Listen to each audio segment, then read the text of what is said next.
माझे पाप पाहुनी त्या खांबिक आणला, तो माझे पाप पाहुनी त्या खांबिक आणला.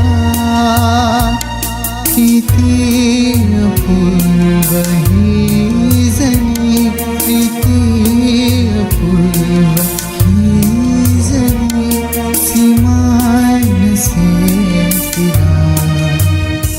प्रभू येशू ख्रिस्ताच्या सर्वश्रेष्ठ नामात आपणास अभिवादन.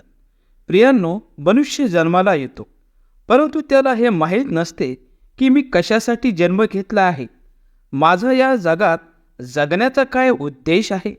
मनुष्य जन्मास येतो व मरण पावतो. मरेपर्यंत त्याला समजत नाही मी कशासाठी जगलो व कशासाठी मरण पावलो. पण जेव्हा आम्ही पवित्र शास्त्र बायबलमधून तिमोथेला पहिले पत्र अध्याय 1 व वचन 15 जेव्हा आम्ही वाचतो, तर आम्हास असे वाचावयास मिळते, ख्रिस्त येशू पापी लोकांना तारवायास जगात आला. हे वचन विश्वसनीय व पूर्णपणे स्वीकारण्यास योग्य आहे.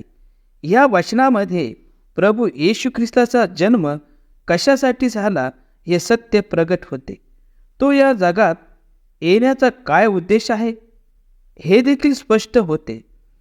तसेच तो कशासाठी मरण पावला हे सत्य देखील प्रगट होते. तो पापी मानवासाठी म्हणजे जगाच्या पापासाठी ह्या जगात आला, कारण पापामुळे मनुष्य नरकाग्नीमध्ये जाणार आहे. तो पापी मनुष्य नरकाग्नीमध्ये जाऊ नये व त्याला पाप क्षमा मिळावी म्हणून प्रभू येशू ख्रिस्ताने स्वतःच्या देहावर मनुष्याचे पाप घेतले.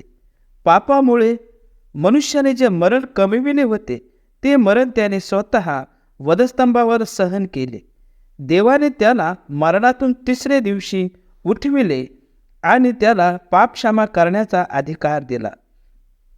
जरी आम्हाला आमच्या जन्माचा उद्देश माहीत नसला, पण प्रभू येशू ख्रिस्त माझ्या पापासाठी मरण पावला व देवाने त्याला तिसरे दिवशी मरणातून उठविले असा विश्वास ठेवून त्याला प्रभू म्हणून स्वीकारू, तर देव आम्हाला नरकाग्नीपासून सोडवून स्वर्गीय सार्वकालिक जीवन देईल.